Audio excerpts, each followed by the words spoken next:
ধুধু করতেছে, চতুর্দিকে সন্ধ্যা হয়ে গেছে, অন্ধকার হয়ে গেছে, কোনো ছেলে পেলে নাই, কেউ নাই। পাহাড়ের পাদদেশে বসে শিশু মোহাম্মদ সাল্লাল্লাহু আলাইহি ওয়াসাল্লাম কাঁদতেছেন। মা প্রশ্ন করলেন, বাবারে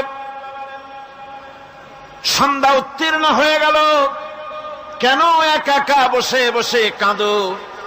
তিনি বলছেন, মাজি আজ কদিন খেলা দেখতে আসলাম ময়দানে, প্রতিদিন দেখি যখন সন্ধ্যা হয়ে যায় মুরব্বী শ্রেণীর কিছু লোক আসে, ছেলেকে নাম ধরে ডাক দেয়, ছেলেরা দৌড়ে তার বাবার কাছে চলে যায়, আর বাবা ছেলেকে কোলে নিয়ে মুখে চুমা দিয়ে বাড়ির দিকে নিয়ে যায়। আমি আজ কদিন পর্যন্ত এই ময়দানে এলাম, কোনদিন সন্ধ্যা বেলায় তো কেউ এসে আমাকে মুহাম্মদ বলে একটা ডাক দিল না। আমার আব্বা কি নাই?